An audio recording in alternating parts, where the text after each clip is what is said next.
Okay, so this is Succession Week 8, and the theme for the readings this week is Gifts by Will, and the theme for the workshop is estate planning.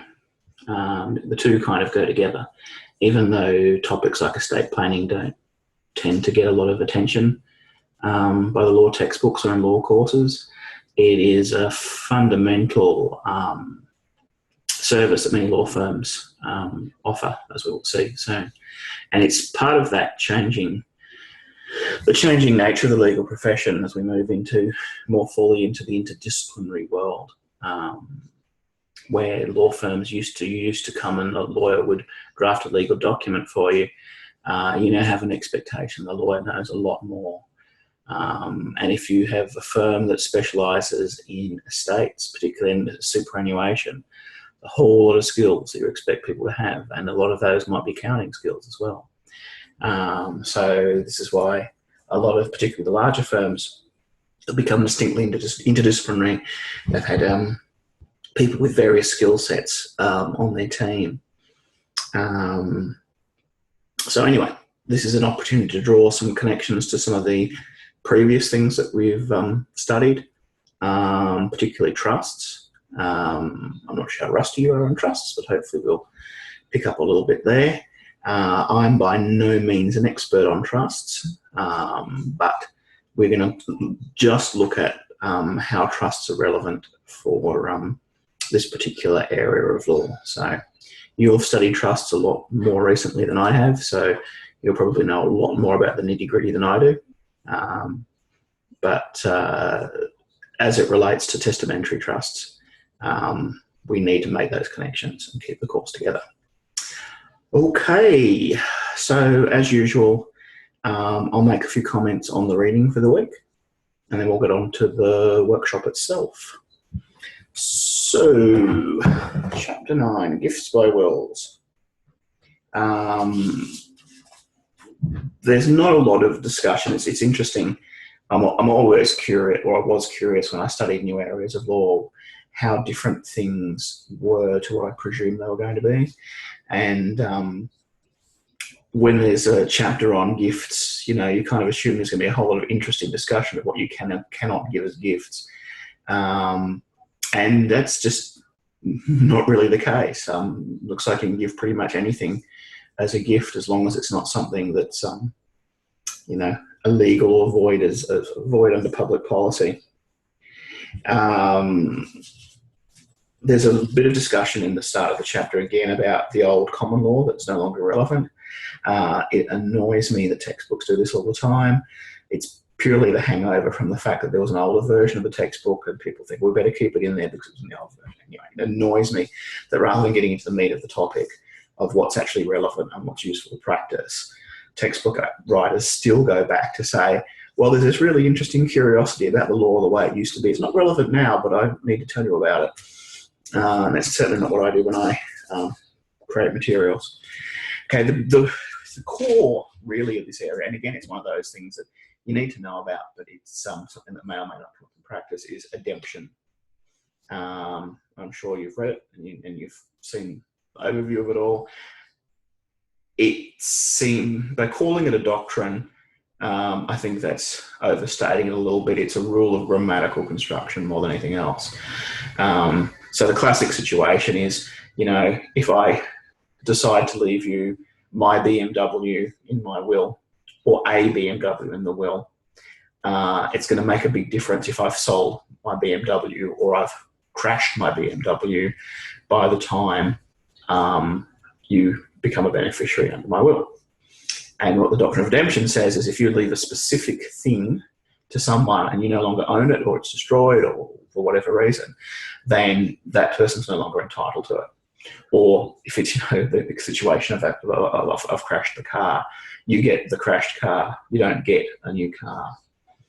And in some of the cases where this distinction becomes important, it is purely that if you say my or a, and it's determining what the intentions were of the testator was from the way it's expressed. And of course, now there's all those different sections that allow us to construct intention around wills.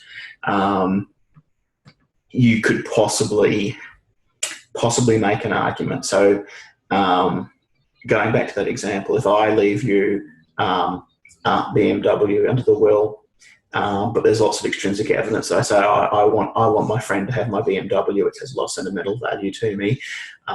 This is the reason. Blah blah blah. I've got extrinsic material that say I really want that person to have that specific thing, and then sentiment be damned, I sell it before I die.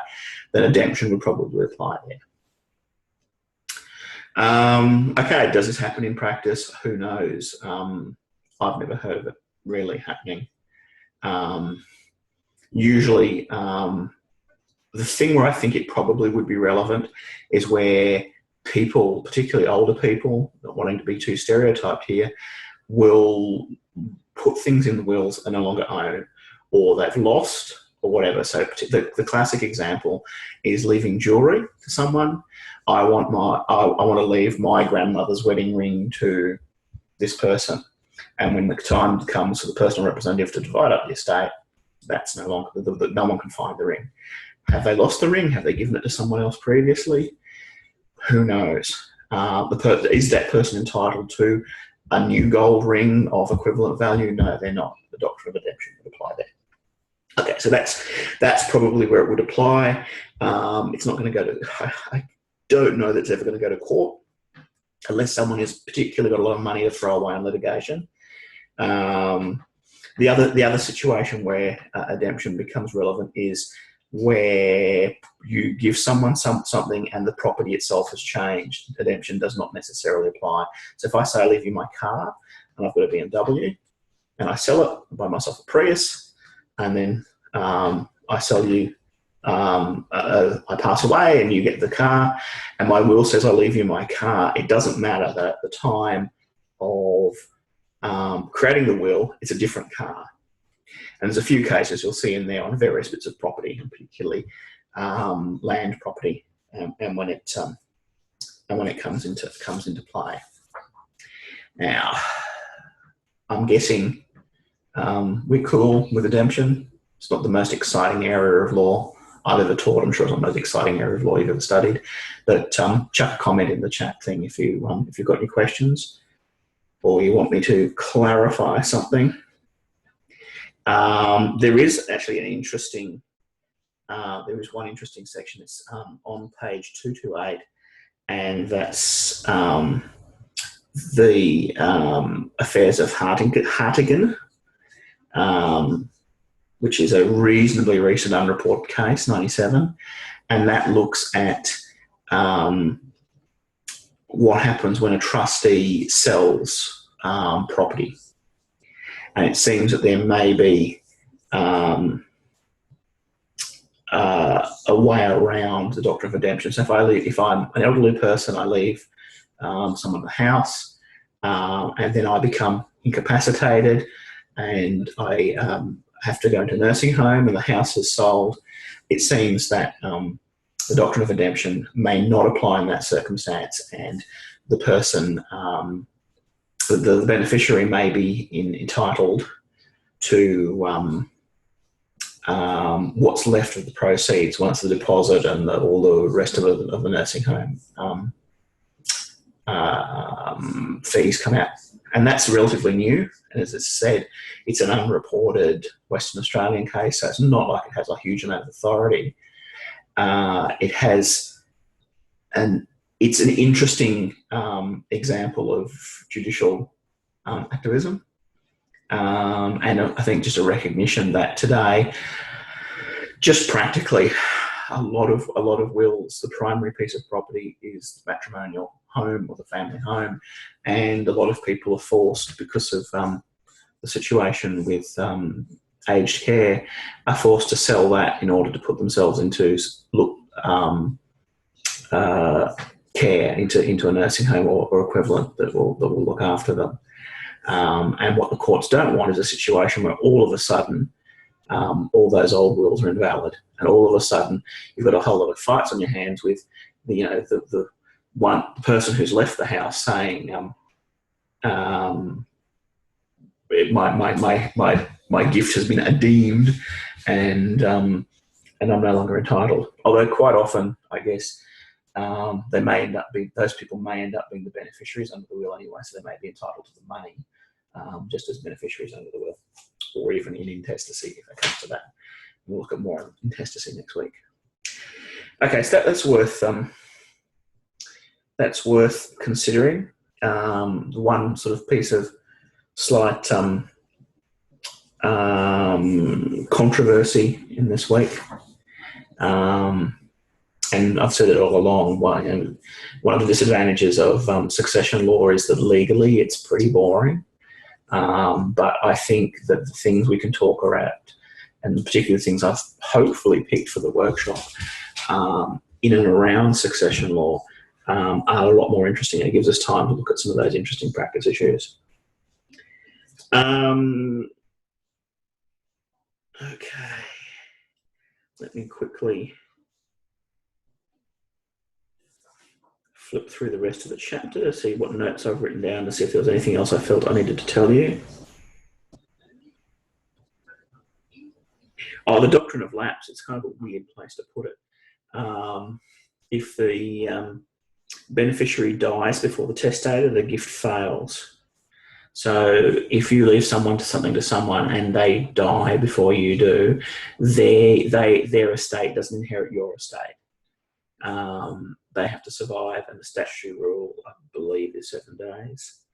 I think it's the common law rule as well, which is why it's always important, and you saw way back when we looked at drafting wills, that you always put a survivorship clause in, that you say, I leave, even if it's a very simple will, and you say, I leave everything to my partner, this is their name, but you say, in the event they predecease me, I leave everything to such and such. And of course, if you don't update your will regularly enough, you could end up with a cascading series of risks of intestacy. You could end up with a situation where, you need to say, if they predecease me, this person, if they predecease me, this person, if they predecease me, this person. Ordinarily, you wouldn't have to do that, but you do have to consider that when people do die, if they're in the chain of beneficiaries, those gifts will lapse.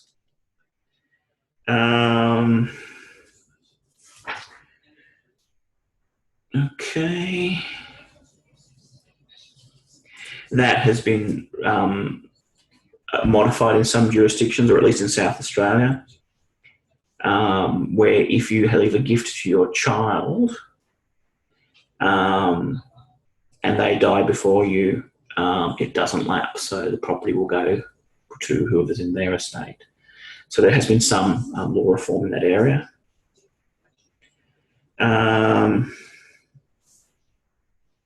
So that's the major area where there is changes to that. But as usual, you hope that these things are not issues that are going to arise, because if you are representing your client well, you'll have drafted the will correctly, and you'll have reminded them that they need to change it if anything like this happens. Class gifts aren't subject to lapse. The class just shrinks. I suppose unless the whole class predeceases you. So that's often why people will say, I leave a gift to my children, because if some of the children die before you do, it'll just be divided amongst the rest. Forfeiture for killing, worth knowing. If you're doing the Agatha Christie thing and murdering someone because you want to inherit their money, and you get found out, if you get caught, you don't get to inherit. Makes sense, but it's kind of interesting to know that that's actually there as a piece of law. And the final thing is the equitable doctrine of satisfaction, which is where there's an obligation or a gift to someone basically in advance on their entitlement. It's a very Victorian thing, as in the era, not as in the state. But the idea that you would have children and you would leave legacies to each of them, but you might advance one child a sum of money to set them up in their life. So have a bit of a check of that. Again, I don't know that it happens that often, and these days I don't know that it would be harder to argue that if you, say, gave one of your children a sum of money and said, okay, you want to start a business, here's $20,000, I would think it would be very hard to argue that unless you were very clear about it, that somehow was coming out of their entitlement under the will. I think the tendency would be to presume that that's just their entitlement. That's just a gift that you've given them. But the sort of old-fashioned 19th century cases are full of people who are, the young son wants to start a business. The old son works in the family business, so the young son gets given a sum of money to start himself off in life, but the condition is that they won't be able to claim their fortune under the estate. It's like a Charles Dickens kind of thing. Again, I am prepared to be proven wrong by someone with more practice experience than me to hear that happens, but I don't think that happens these days. I'm sure people are forever lending their children amounts of money or giving them large amounts of some amount of money. But it would be, to me, a particularly strange thing to say, don't think you're getting that under the will. Maybe you would say it's a loan, not a gift, in which case it becomes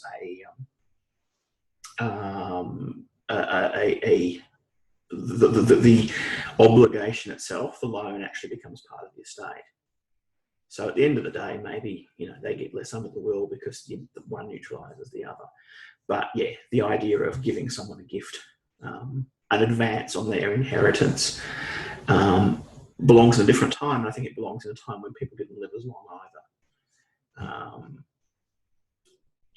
If you give someone if you're in your 40s and you give or even your 50s and you give one of your children an advance, you're probably not going to die for another 20, maybe 30 years. Hopefully so. In which case, that gift's going to be an ancient history by the time you actually die. Anyway, so that's the chapter on gifts. Mixed bag. Questions? No, it's fortunately, reasonably simple.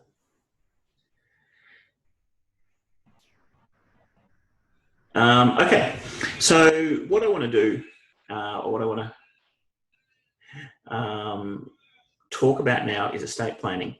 And what I have done is I have been experimenting with digital curation services, in this case Storify, as a way of sharing information, because basically Moodle sucks. It's terrible. And particularly the version we've got of Moodle doesn't seem to be the version anyone else is using. It's quite awful. And I don't know how much time you guys spend actually on the Moodle site, but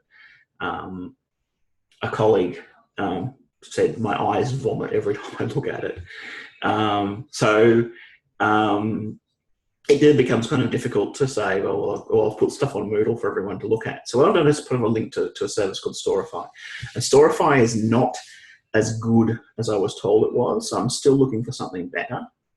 But what Storify does is enables you to curate a set of links in a fairly flexible way. I was told it actually allowed you to collaborate, and it does in a kind of a way. But I'm looking for something that has better collaboration tools. But the idea is that rather than having a set of sort of static links on Moodle, we actually go out to a more user-friendly service, and we can start curating bits and pieces of information. Okay, so I've put stuff there in that Storify link, and I'll share the screen in a moment and show you what's there. And you can comment on it, and you can add material if you like, in your own way.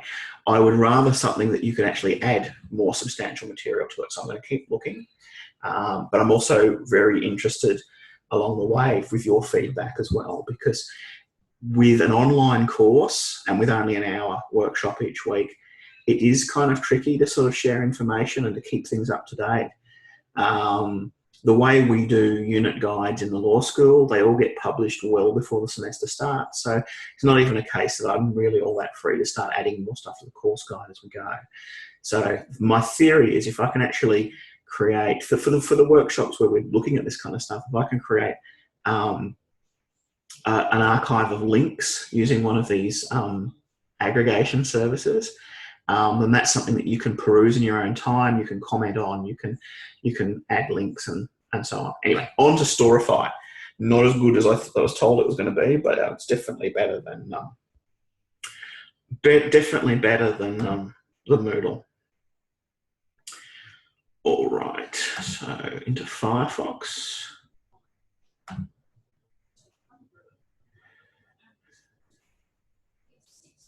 Okay, can you guys see that? You can see Moodle and your eyes are vomiting. Okay, on week 8, Gifts by Will, which we are now, there's a link there that says Storify page on estate planning. If you click on that, what you get is this. And what Storify does is enables you to chuck a whole lot of links together and move them around and make comments on them and arrange them kind of flexibly. It has lots of other social media aspects. And in fact, the primary purpose of Storify is really to draw stuff from social media rather than the web. So there's a lot of tools for like grabbing stuff from Twitter. Twitter wasn't much use for this. Estate planning, basically the only thing that came up on Twitter was a whole lot of people sort of selling stuff. So as I said, this is kind of what I wanted to do, but not absolutely what I wanted to do with it. I'm going to look for something better. So let's go to the top. So it's created a bit of a background screen out of one of the videos I've put up there.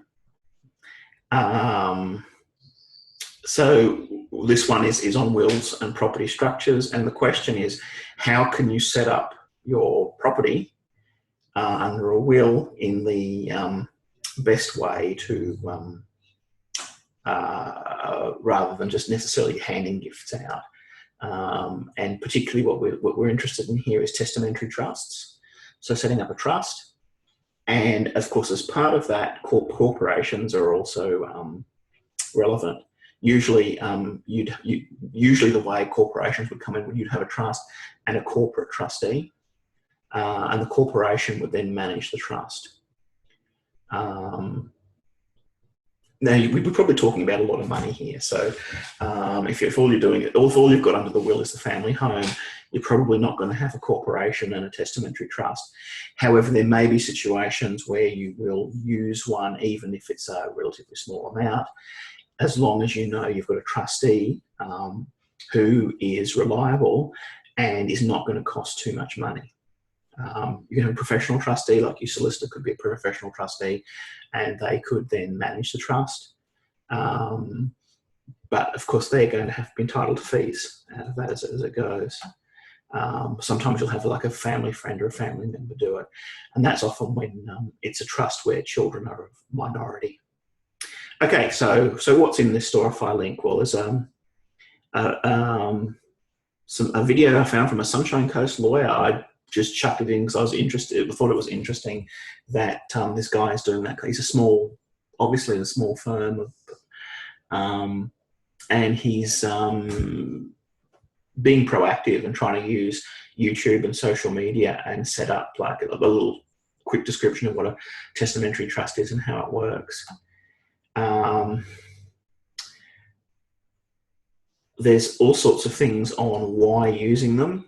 I found stuff from a group called Retire Law. Again, they're selling a product, but they've actually come up with really good little videos. The first one there is just like a minute and a half. It's this cute sort of little animated thing. Imagine a super smart legal document that understood your life. So they've spent some money on this stuff.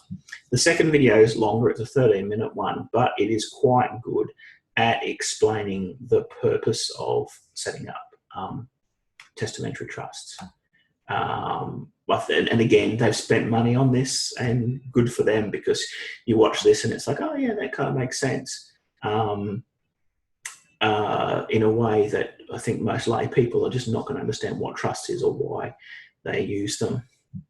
One thing I wanted to mention, I guess as a reminder, one thing I don't like about this, it's kind of hard to prioritize and organize links in this.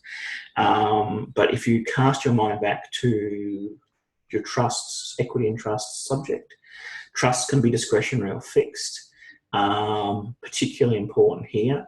So a fixed trust is where you bequeath the sum of $3,000 each year to James until he reaches the age of 25.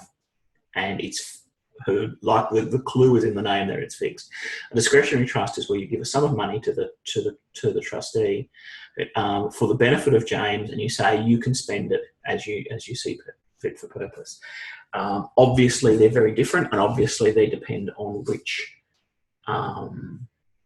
what purpose what your client's needs actually are as to which one you would set up. Discretionary trusts can be nice because they're really flexible, and they allow you, if James has a lot of particular expenses that you need to take account of, then they give you that flexibility. However, the flexibility can also be a downside. If James is always coming to the trustee and saying, can I just have another couple $100? Can you just give me this? Can you just give me this? Obviously, you haven't given the trustee a whole lot of guidance. And the trustee might be very strict and say, no, you've had some money this year, you're not getting any more. Or you could end up with all the money going very quickly if they're solving. So, as usual, horses for courses, but I thought it was important to remember that it was there. That was one thing I was going to show you. If you can see that little link with the speech balloon and the plus, that's your comment button. So what you should be able to do is make a comment on that. So I can put in something like, this really depends on the testator, and it'll post a side note, and it means that anytime you roll over it, you can see, oh, there's one comment there, and it should say, and I'm sure what it'll give you is, it probably will give you the option to put your name in there as well, and they allow you to add comments in there. Okay, I wanted something that was a bit more interactive than this. I wanted something where you could actually get in and add links and add stuff for yourself. So I'm still looking. I found a really brilliant thing called Pearl Trees this afternoon, only to find out that it doesn't exist anymore, and someone's taken it over and taken all the functionality out of it. So that one's not going to work. But I'm going to keep looking, because I think this stuff is much more useful for you guys to learn. It means you can self-pace stuff. You can watch things that you want to, or you don't want to. You don't have to watch them. You get bored with them. You can switch them off. But it also gives you the capacity to add things. And I'll come back to that, but right down the bottom, I've put a comment that says, now over to you, what interesting things you found. And I've provided an example there to another article I found. So you can actually put links in, and if you just put the URL in, it'll create a link out of it. So there's a beware the pitfalls of the discretionary family trust. So feel free to add stuff in there as you go. Because this isn't in Moodle as well, the good thing is that it'll be still there from this point on. So it'll be there for the next lot of students of this subject, and it'll be there for you to access again yourself later on. If you think, oh well, way back when I studied succession, there was some stuff there. Is that page still up there? And the page will still be there with the links on it. Which is one of the problems with, Moodle, is that they put blogs and wikis and things in there and say, get in there and put things in there. But why would you if it's just going to dissolve at the end of the semester? I don't understand that myself. But not something we need to talk about tonight. Okay.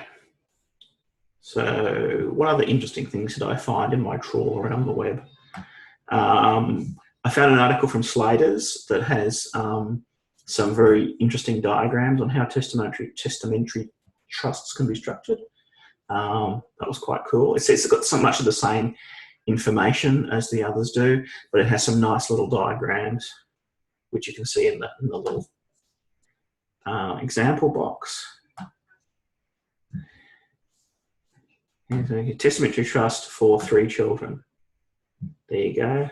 Deceased goes to the estate, executor manages it, and there's 3 trusts set up for 3 different children, each with a different trustee.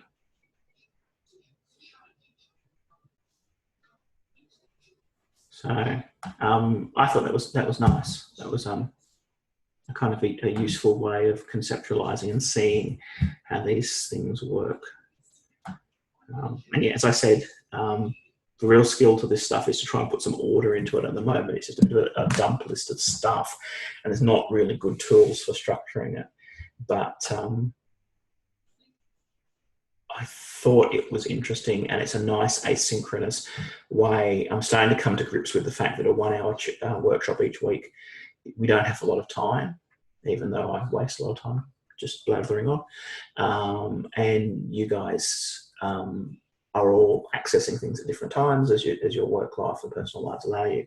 So having something like this, I think, gives you an opportunity to do things in your own time, but also to comment and share and to communicate with other members of the group. I'm not expecting there to be a huge amount of commenting because there's only, I think, 9 of you left in the course. But by all means, if you find stuff or you want to talk about stuff, chuck it in there. Okay, so what else did I find? A complicated 13-page document on the taxation benefits of a testamentary trust. I kind of glaze over when people start talking tax. I believe I passed taxation law sometime in the past, but I've blotted most of the memory of it out. Actually, the only thing I remember is there's a case about a goat called Mango, and someone who set up a goat breeding farm with 1 goat, and the High Court was asked, could you breed goats with 1 goat? And they said yes. And people then tell me that's no longer law. So anyway, digression, but the fact of the matter is a law degree is about learning things that you use and apply, and most of the content that you learn, you're just going to forget because it's no longer relevant, and taxation law belongs that way to me. However, some of you will love taxation law because it takes all kinds, and we need people who are good at taxation law. So if you want to have if you're that person, if you're a tax boffin, there's some good stuff there in the ways you can use testamentary trusts to try and minimize the amount of tax that's paid. The next one I added the very candid reasons why the trust is useful. It's from Solicitors in Toowoomba, and it kind of amused me.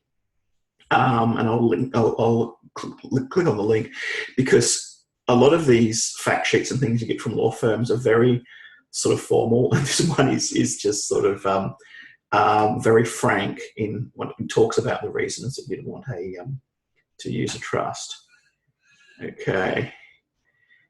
Frank to the point of being, at some points, I won't say it's unethical because it's clearly within the bounds of ethics, but it does sometimes sound a bit like you're, fraudulent's not the right word, but you're at least being a little, you're being very protective of your client's interests.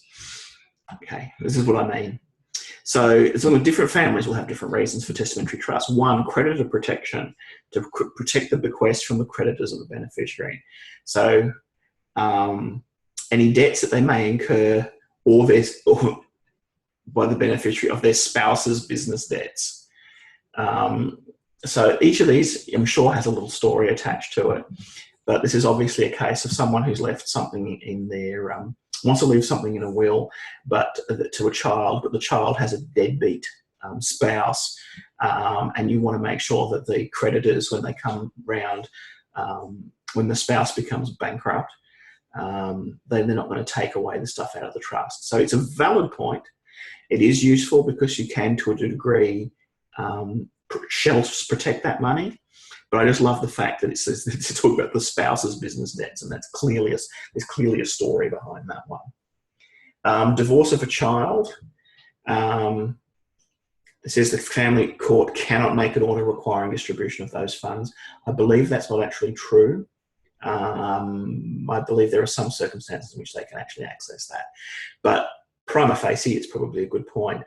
That if you don't, if again, you're a testator and you go, oh, no, I think that relationship's a bit shaky. What am I going to do if I leave them all the money and then their deadbeat spouse buggers off and gets entitled to half of it? So you put it in a trust, and then the trust distributes the money as necessary. Education, grandparents interested in leaving a trust for payment of boarding school and tuition fees. No, that's not the first thing that comes into my mind when I think of wills. What about the boarding school fees? I suppose it's Toowoomba, maybe it's sort of farmers and kids in boarding schools. Anyway, but again, agree the point that sometimes you want to leave money for a specific purpose, and people are always talking about, less so these days because people don't believe in uni so much, but it used to be, we'll leave them some money for their university expenses. So yeah, got to keep the university financial engine churning over there. High risk beneficiaries. We're one of the beneficiaries in a high risk professional business where negligence claims are likely. I'm curious about the story behind that one too. I'd like to leave it to my son, but he's a terrible doctor, and sooner or later someone's going to sue him, and he's going to lose everything. So I'm going to put it in a trust instead. Remarriage of spouse, where families want to provide for spouse, but are concerned the spouse may remarry and divert the family assets to the new family, or sometimes happens, use the family assets in risky or unprofitable ventures at the suggestion of a new spouse. So you want to leave money to your partner, but you don't trust them not to go and marry someone awful and to lose all the money that you leave to them. I mean, sometimes I look at this stuff and I think, if you're dead, you're going to be dead at this point. Does it really matter? But again, you read that stuff and you go, there's a story there somewhere. Spendthrift children and gambling difficulties. That's probably the one that, again, it's more blatantly honest than I know would be in this sort of thing. But it is probably a real concern that if you have children or adult children, I mean, obviously trusts are useful if you've got minor children as well. You've got adult children and you just think that they're hopeless. A trust can be a way of stopping them just spending it all on, gambling and whatever else. Tax benefits, which we have only gets a line here, but it's got 13 pages in the other documents as to all the insane tax benefits.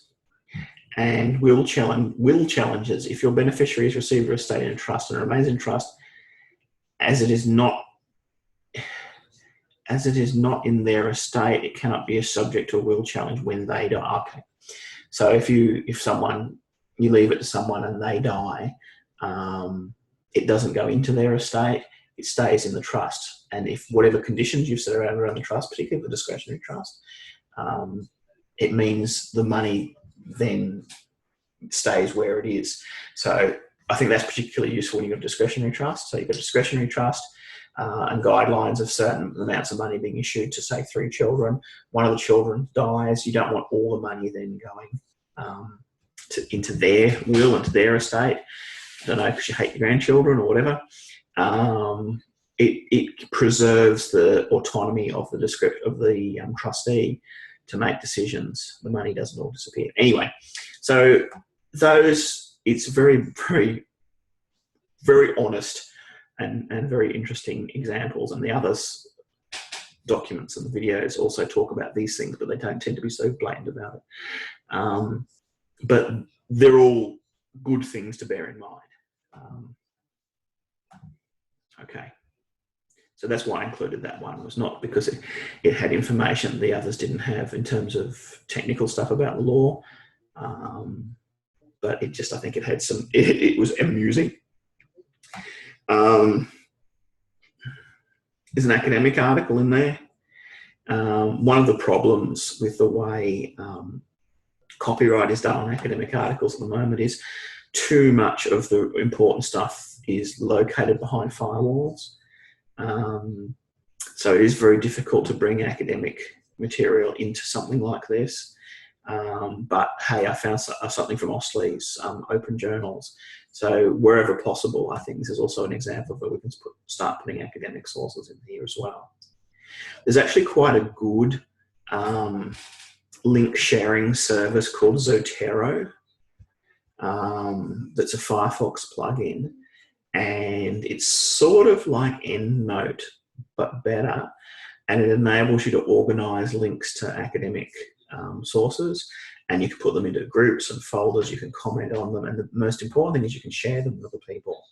And it's absolutely brilliant when you're working on a project with other people, because whether it's a student project or, in my case, a research paper with colleagues, because you can chuck all your links into Zotero. It has basically a link in Firefox where you just go up to the top menu. Move this thing around. So there's a little Z link. It's probably too grainy for you to see. There's a little Zotero link there. And basically anything I want, whether it be a web page or, more importantly, an academic article, I can click on that Z and it'll add it to one of my Zotero bookmark sets. So if you are ever doing research and group projects together, heartily recommend that. I'll probably be using it in some of my other teaching later on as well, but it doesn't really work for this particular unit. Anyway, there's also, just working through the rest of the material, a very technical set of information. I'm not sure, I mean, I wouldn't trust it completely because it's from the internet, but it's on the drafting around a testamentary trust and the things you've got to do to draft the documentation. It's worth having a look at just because it's interesting.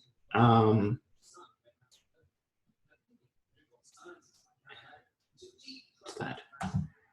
Oh, let's share. You can share from this thing. Yeah, just because it's the kind of thing we never really cover. We never really cover the nitty gritty of when you set up the trust documents, what do you do?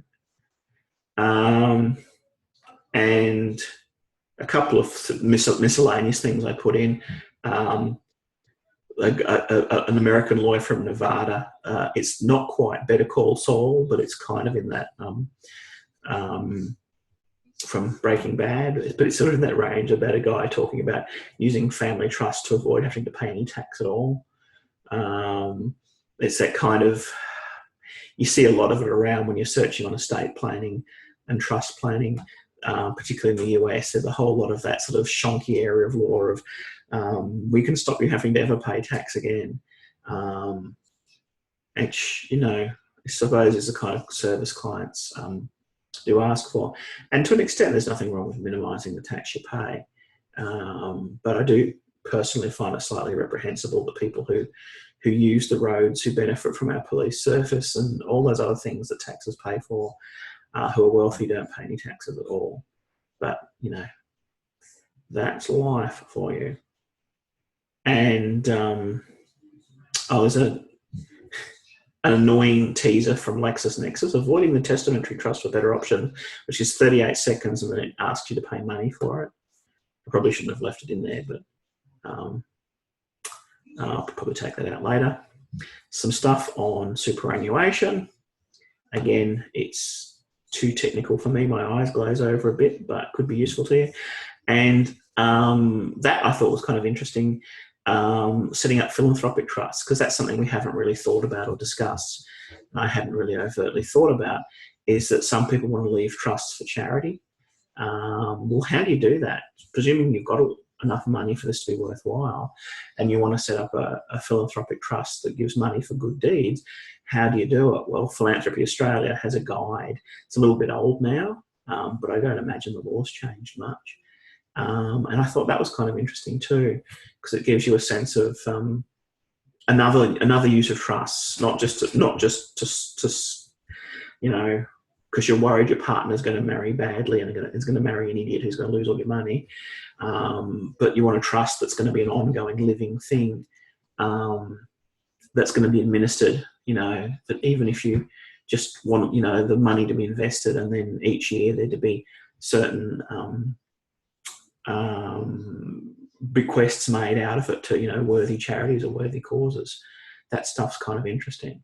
So as a kind of a problem-based learning kind of task, that would be a really interesting task to actually look at. Too late now, but maybe if I run this up unit again, to actually look at, well, how do you actually go about setting up a philanthropic trust? What do you technically need to do? What are the things you have to pay for? So yeah, you might not be very interested in that stuff at all. You may just be interested in learning enough about trusts so you can pass the subject and get through. But it is the kind of stuff that that I'm very curious about, and it's the sort of thing textbooks never go within a mile of. So anyway, so as I said earlier, any of these things have the little comment buttons, and it brings up the little what do you thinks, and you can put comments there. And down the bottom, I just left one kind of generic one for if there was additional things that you thought were useful. And what I would probably do is then make proper links within the documents.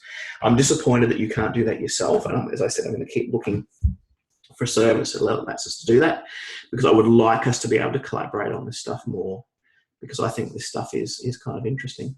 I hope you find it interesting too. All right, so we're running out of time. How do I unshare? No, that's not it. I'm just making everything smaller. Stop share. Stop share. Okay. And while all this has been on, I haven't been able to see the Zoom chat. So, yes, Megan, you're quite right. It's a way of protecting assets from attacks from creditors and the creditors of your dissolute, your children's dissolute husbands and wives. So don't forget that. And yes, the family court does indeed try and track these things down. So that was probably not necessarily poor advice, because if you do it right, people will never know the trust even exists to go after it. Dishonesty being, the best protection in family law. But yeah, if you know that there's a trust and there's a resource there, the family court can pursue it, even though they said they claim that it's a way of protecting the resources from that. All right, so do we have any more questions this evening? I have your assignments tonight, which I should do reasonably quickly. We had a little bit of chaos with Moodle not wanting people to put their assignments in, but we solved that somehow. Several long emails to IT back and forth. Next week, I think we're on to intestacy, distribution of on intestacy. So the workshop we're going to be looking at is what the intestacy rules mean in relation to the modern Australian family. So we're going to have a look at some of the information, some of the data that we have on the way Australian families are changing, particularly the way the nuclear family is not what it used to be, or not as prevalent as it used to be. And we're also probably going to have a bit of a look at Indigenous situation, where biological family is treated quite differently and not with the same kind of narrow focus. All these things create problems for intestacy rules, which are basically really about giving property to your spouse, singular spouse, or your children in a very narrow kind of conventional way. And as families become more interesting and more mixed and more fused, we find those things are not as important anymore. I guess it's another reason why the courts try to avoid intestacy at all costs. So we'll do that. We'll have a look at those rules, and I will see if I can find something better than Storify. But in the meantime, have a look at the Storify for this week, make comments, and let me know what you think about it too. Drop me an email and see if you like that sort of thing, because I am concerned that these, even with Zoom, it's really difficult to get conversations going across a whole group. the discovering chat's probably been a real boon. Looking at tailoring the way we teach to your interests. Okay, so if that's all, good evening to you all, and I'll see you all next week.